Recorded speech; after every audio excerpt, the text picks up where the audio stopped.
नमस्कार, मैं नीरज प्रियदर्शी। देश इस समय नोटियाया हुआ है। नोटियाया हुआ है तो मतलब आप समझ सकते हैं। 500 और 1000 रुपए के नोट बंद हो गए हैं। उसके बाद एक तरह से कहें तो मारामारी का माहौल चल रहा है। लेकिन इन सब के बीच भी एक हमारे बीच सज्जन है। सज्जन नहीं, आप उनको जीवनदाता भी कह सकते हैं, क्योंकि डॉक्टर को जीवनदाता कहा गया है। ये भी खबरें ऐसी चल के आ रही हैं कि फलाने डॉक्टर के पास से इतनी की संपत्ति मिली, फलाने डॉक्टर के पास से इतनी की संपत्ति मिली। उन सभी खबरों के बीच में हमारे साथ एक ऐसे डॉक्टर हैं, 10 रुपए की फी लेकर, 10 रुपए का शुल्क लेकर अपने मरीजों का इलाज करते हैं। सबसे खास बात यह है, बेगूसराय के रहने वाले डॉक्टर शशि भूषण प्रसाद शर्मा के बेटे के पास जब 100 रुपए के और खुले पैसे खत्म हो गए तो उन्होंने सीधे अपने पिताजी से संपर्क किया और 10 रुपए के नोट लेकर आए।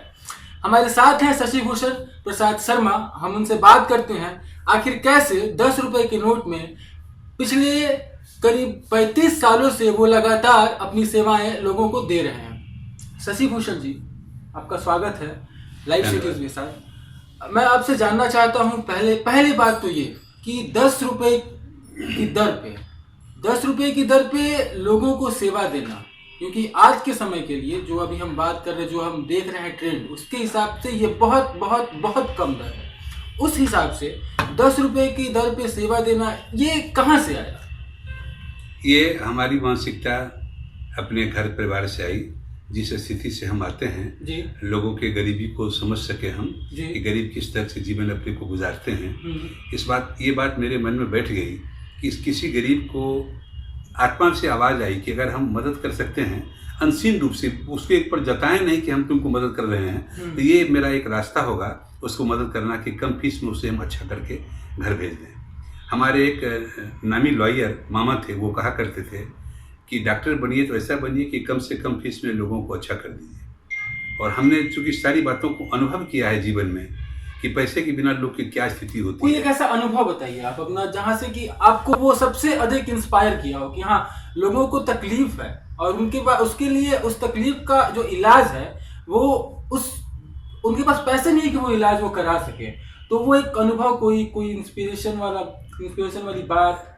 जब मैं प्रैक्टिस के लिए बैठता हूँ तो देखता हूँ बहुत सारी गरीब महिलाएं अपने छोटे बच्चों को गोद में लिए हुए पसीना से तरबतर होते हुए, गर्मी के दिनों में भी काफ़ी धूप रहती है, काफ़ी गर्मी रहती है, उस अवस्था में हम लोगों के पास आती है।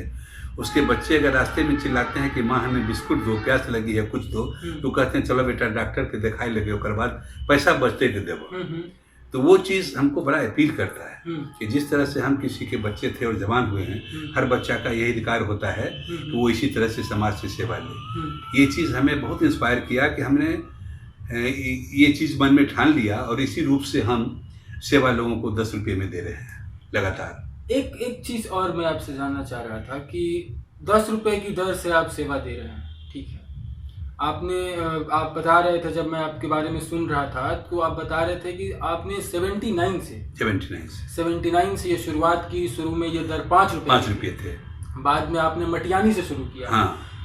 मैं एक चीज़ पूछना चाहता हूँ सर कि ये आपने प्रैक्टिस की शुरुआत एक ब्लॉक लेवल, प्रखंड स्तर से किया, फिर बाद में जब आप अपने अभी चरम पर, इसका मतलब ये कि अब आप उस दौर में है जहां से कि लोग बड़े बड़े नाम पाते हैं। आप बेगूसराय में ही हैं सर। बताइए आप हमको कि आखिर क्या ऐसा वजह था, ऐसी वजह कौन सी थी कि आप मटियानी और बेगूसराय के बीच में ही और उन्हीं लोगों के बीच में रह गए? देखिए,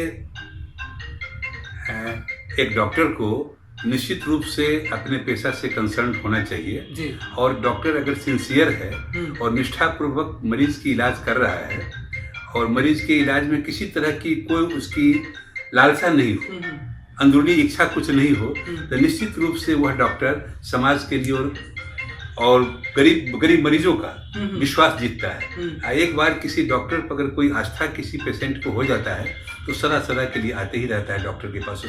उसकी आस्था हिलती नहीं है, क्योंकि उसके मन में अमूमन ऐसे भी लाइफ में लोगों को होता है कि जिसके ऊपर आस्था है कि फलाना आदमी को अगर हम कुछ कहेंगे करेंगे वो हमारा काम कर देगा, टालेगा नहीं, धोखा नहीं देगा। तो डॉक्टर के लिए सबसे बेसी जरूरी है लाइफ में सिंसियरिटी, ईमानदारी और निष्ठा से जो रोग डिमांड करे उसका इलाज करना। कि अगर इस ढंग की बात कोई भी डॉक्टर अगर करता है, और हम समझते हैं करीब करीब हर डॉक्टर ऐसा ही करता है, शायद ही कोई अपवाद होगा, शायद ही कोई अपवाद होगा इस तरह की बातों का। अब आस्था और निष्ठा की बात करते हैं। आज के दौर में आपके पास काफ़ी अनुभव है इस पेशे का। आज के दौर में आस्था और निष्ठा दोनों सवाल खड़े होने शुरू हो गए हैं, दोनों पर। वजह क्या है इसके पीछे? कॉमर्शियलाइजेशन ऑफ द प्रोफेशन का व्यापारीकरण व्यापारीकरण हुआ है। और दूसरी बात, कुछ गलतियां हम लोगों से भी होती है कि हम लोग जब आते हैं डॉक्टर बनके, पहले हम लोगों को चाहिए यह दिखाना कि हम एक अच्छे डॉक्टर हैं जी, gain the confidence of the people. पहले यह दिखाना चाहिए कि हम अच्छे डॉक्टर हैं। जब अच्छे डॉक्टर आप साबित अपने आप को कर लेंगे तो आपकी मंशा खुद ब खुद मरीज को धोखा देने की नहीं होगी, ठगने की नहीं होगी। इसलिए try to be the best doctor, और जो आपकी एबिलिटीज़ है, क्वालिटीज़ है, उसके अनुसार देना, और जो रोग डिमांड करे उस हिसाब से उसका इलाज करना। और अगर हमसे नहीं होता है तो निश्चित रूप से आगे हायर सेंटर्स में उसको भेजने की बात करना। ये अगर सीक्वेंस में किया जाए लाइफ में, तब नहीं समझते हैं कि कोई भी मरीज किसी भी डॉक्टर से असंतुष्ट रहेगा, और तोड़ फोड़ की घटना जो आजकल के जीवन में हो रही है यह नगण्य हो जाएगी, नहीं के बराबर हो जाएगी। तो ये मूल रूप से इस पेशे के व्यापारीकरण के कारण हुआ है। अच्छा ठीक है, हम फिर वापस दूसरी बात, ये बात में हम एक बार और कहेंगे जी। कि आजकल जैसे इन्वेस्टिगेशंस की बात है, इंस्ट्रूमेंट्स की बात है, तो जितनी भी कंपनियां इन्वेस्टिगेशन की बात है, इंस्ट्रूमेंट की चीज़ जो है सो इतनी महंगी मिल रही है कि इतने कम पैसे में इलाज करना संभव नहीं हो पाता है। इसलिए जनहित में सब जगह ये सेवा अच्छे ढंग से उपलब्ध हो सके और कम पैसे में उपलब्ध हो सके, जितनी भी कंपनियां बड़ी बड़ी मशीन्स बनाती हैं, उपकरणों को बनाती हैं, निश्चित रूप से उसका दाम सब्सिडाइज कर देना चाहिए सरकार को, या अच्छे अच्छे अस्पताल को सरकार को चाहिए सप्लाई कराना, और उनको चाहिए कहना कि आप गरीब मरीजों की सिर्फ फ्री में सेवा दीजिएगा। मैं फिर से वापस उस 10 रुपये की बात पर आता हूँ, 10 रुपये की जो दर है उस पर आता हूँ। आप बेगूसराय में, बेगूसराय में बहुत से डॉक्टर होंगे, निश्चित रूप से बहुत से, ठीक है, उनके फीस भी आपसे बहुत ज्यादा बहुत ज्यादा, ठीक है। तो आप मैंने ये भी सुना है कि बेगूसराय में आपका बहुत बढ़िया नाम है, बहुत बड़ा नाम है, ठीक है। आप एज ए डॉक्टर वहाँ के एक तरीके से कह सकते हो लोग आंख मूंद कर भरोसा करते हैं। जब आप इतना बेहतर इलाज करते हैं, क्या मन में कभी ऐसा ख्याल नहीं आया कि जो मेरा जूनियर है वो मेरे से ज्यादा फी पर, ज्यादा शुल्क पर जांच करता है, और मेरा अभी तक मैंने ये दर को बनाए रखा है, थोड़ा बढ़ाना चाहिए? ऐसा कभी ख्याल नहीं है? ऐसा कभी नहीं आया है। आत्ममंथन हमने किया है, बार बार आत्ममंथन करता हूँ। ऐसा मेरे ख्याल में कभी भी नहीं आया कि वो ज्यादा कमाता है और हम कमाते हैं। एक चीज हमारे मन में जरूर आता है, वो ये आता है कि कुछ लोगों को मन में लगता है कि 10 रुपया फीस से डॉक्टर कमजोर होगा। ये अंतर्द्वंद हमारे मन में हमेशा चलते रहता है, लेकिन मैं अपने आत्मबल से इस अंतर्द्वंद पर विजय पाता हूँ, और लगातार मैं अपना 10 रुपया फीस ही रखे रहूंगा, और टिल आई डाई रखे रहूंगा 10 रुपया ही। ये आत्मबल आता कहाँ से? ये जो आपका सबके पास नहीं होता, ये इसके लिए वजह है, कोई तो वजह है, वो प्रेरणा स्रोत है उस आत्मबल के पीछे। आत्मबल के पीछे 2-3 बातें मुख्य रूप से आती हैं। एक, आपको सामाजिक परिवेश में जाके घुस के देखना होगा कि लोग कैसे जीते हैं। मेरे पास इतना अधिक है, उसके बाद अगर हमको संतोष नहीं है तो जिसके पास कुछ नहीं है उसको कैसे संतोष होगा? हमको उनसे सबक लेनी चाहिए जिंदगी। तो मैं उस परिवेश में जाके रोज देखता हूँ, रोज सोचता हूँ किसके लिए क्या करना चाहिए, नहीं करना चाहिए। लोग दुनिया को जो भला बुरा कहना है कहते रहे, लेकिन मैं उसी रास्ते पर हूँ, जाता हूँ, और निश्चित रूप से सवेरे बैठता हूँ इसलिए भी काम करने के लिए, जिस मजदूर को काम करने जाना है जाके अपना मजदूरी पकड़ लेगा। जी, मुझे पता लगा आप सुबह 7:30 पर अपना क्लिनिक बैठ जाते हैं जी। कभी 7:45 हो जाए अलग बात है, कभी रेयरली 8 हो जाए वो अलग बात है, लगातार रात के 10 बजे तक चलते रहता है। आपने सामाजिक परिवेश की बात की कि वो आत्मबल आपको, आप उस सामाजिक परिवेश में घुले हुए हैं, आप लोगों को समझ रहे हैं, उनका दर्द समझ रहे हैं, उनकी तकलीफ समझ रहे हैं। हम ऐसा माने क्या कि आज के जो डॉक्टर है इस व्यापारीकरण के दौर में उस सामाजिक परिवेश को छोड़ते जा रहे हैं जहां से कि रोगी उठ के आ रहा है, ऐसा माने क्या?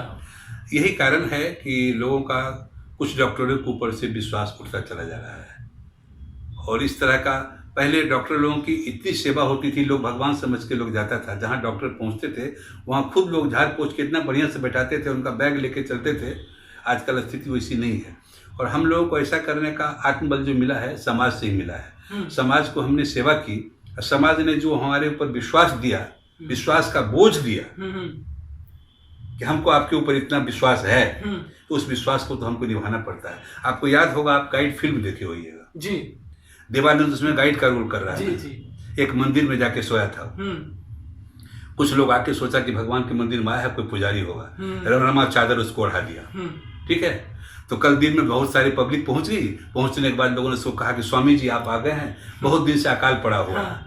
अकाल पड़ने के बाद जो है आप आए हैं, बारिश के लिए आप प्रार्थना कीजिएगा तो बारिश हो जाएगी। देवानंद ने उसको कहानी सुनाई कि हमारे इस तरह बहुत पहले 14 साल पहले इस तरह का अकाल हुआ था। हमारी माँ ने 14 दिनों तक लगातार उपवास रखी थी, तो पानी बरसा था। इसको भी लोगों ने बाध्य किया कि आप उपवास कीजिए, पानी बरसेगा। तो ये इसकी अंतरात्मा का क्वेश्चन मार्क्स लिखा है अपने स्क्रीन पर कि सवाल अब ये नहीं कि पानी बरसेगा या नहीं, सवाल अब ये नहीं कि मैं जिंदा रहूंगा या मरूंगा, सवाल अब ये है कि परमात्मा अपने दीन भाइयों की पुकार सुनता है या नहीं। परमात्मा अपने दीन भाइयों की पुकार सुनता है या नहीं। तो जो आदमी मन में इस ढंग की आस्था बैठ जाएगी, दुनिया कुछ कहे गरीबों की मदद में करता ही चला जाऊंगा, और मैं जो कुछ कर रहा हूँ, जो कमा रहा हूँ, उससे संतुष्ट हूँ। कमी तो महसूस होती है, लेकिन उस ढंग से धन अर्जित करने की चाह तनिक भी नहीं है। हमारे दोनों बच्चे हैं, दोनों बच्चे खुशहाल हैं, अपने अपने पेशा में ठीक ढंग से हैं। हमें कोई तकलीफ महसूस, हमें कोई व्यसन भी नहीं है, किसी चीज़ में हमको खर्च भी नहीं है। जो पहना दीजिएगा पहन लेंगे, जो खिला दीजिएगा खा लेंगे। अब हम अंतिम में आपसे एक चीज़ जानना चाहते हैं, कि आप अपनी ज़िंदगी की कुछ उन चीज़ों को बताएं, उन लोगों को बताएं, उन वाक्यों को बताएं, या फिर जो सबसे खास हो और जहां से कि ये इंस्पिरेशन मिला। नहीं, वाक्य तो कुछ नहीं है, जो मैंने वाक्य आपको पूरा बता दिया अपने जीवन के बारे में। दो ही चीज़ इंसान अगर अपने मन में ठान ले कि हम जिस पेशे में हैं उस पेशा के प्रति वफादारी करेंगे, ईमानदारी से उस काम को करेंगे, और कभी लाइफ में गलत काम नहीं करेंगे, ईमानदारी से रहेंगे, तो हम नहीं समझते हैं कि कोई भी काम उससे अधूरा होगा, और समाज में उसकी निश्चित रूप से ऊंची से ऊंची कदर मिलेगी। मैं जब सिविल सर्जन भी था, 3 साल सिविल सर्जन रहा, आने के बाद जब मैं वहाँ से हटा हूँ, वहाँ के लोग पब्लिक आते हैं कि सर फिर से चलिए ना आप, सुधार हो जाएगा जगह का। लेकिन ये प्रक्रिया है, प्रक्रिया में हम आए हैं। तो हम अंत में लोगों को यही सलाह देंगे कि जो जिस पेशे में हैं, निष्ठा से ईमानदारी पूर्वक अपने कर्तव्य को निभाइए। जमाना आपके साथ देगी, कभी भी किसी तरह की आपको कोई दिक्कत नहीं होने देगी। आखिर में नोटबंदी का माहौल है, सबके पास खुदरा पैसों की दिक्कत है, लेकिन आपके पास वो दिक्कत बिल्कुल नहीं है, क्योंकि आपके पास केवल 10 रुपए के नोट आते हैं। इसको जनता को बताइए, पब्लिक को बताइए कि कैसे, क्या लगता है आपको, आप क्या महसूस करते हैं कि आपके पास 10 रुपए के नोट है, उसके पास 1000 रुपए के नोट है, तो रहने दो, हमारे पास कभी हमने फील ही नहीं किया है। हमको तो हमेशा लगता है कि सब कुछ हमारे पास है, क्या दिक्कत है। कभी महसूस नहीं किया कि हमको 10 के बदले 500 आ जाए। मैं जो 100% से फीस लूँगा, बहुतों का 1% का फीस होता है। कभी महसूस हमने नहीं किया कि ऐसा क्यों है। अलबत्ता यह है, ये मन में जरूर रहती है, एक डॉक्टर हूँ, एक अच्छे डॉक्टर के रूप में गिना जाऊँ, और इसी तरह से जीवन गुजर जाए तो अच्छी बात है। ये थे हमारे साथ शशि भूषण प्रसाद शर्मा, जनता के डॉक्टर, बेगूसराय के डॉक्टर। सबसे खास बात यह है कि बेगूसराय के चंदौर गांव से निकलकर दरभंगा मेडिकल कॉलेज से पढ़ने के बाद अपनी प्रैक्टिस शुरू करते हुए 5 रुपए की दर से लोगों का इलाज करना शुरू किया। शुरू में मटियानी प्रखंड में रहे, बाद में 1979 में ये वापस बेगूसराय आया, और बेगूसराय में आकर 10 रुपए की दर पर इन्होंने अपना लोगों को देखना शुरू कर दिया। सबसे अच्छी बात जो सामने निकल कर आई वो ये, लोग इन पे आंख मूंद कर भरोसा करते हैं। आज के दौर में जब सभी डॉक्टर अपने पैसों को लेकर परेशान हैं, हमारे बीच एक ऐसा डॉक्टर है जिस पर जनता भी भरोसा करती है, और साथ में वो आज अभी के समय में सबसे अमीर खुद को कह सकता है। हमें दीजिए इजाजत, तब तक के लिए शुक्रिया। फिर मिलेंगे किसी ऐसी हस्ती के साथ। नमस्कार।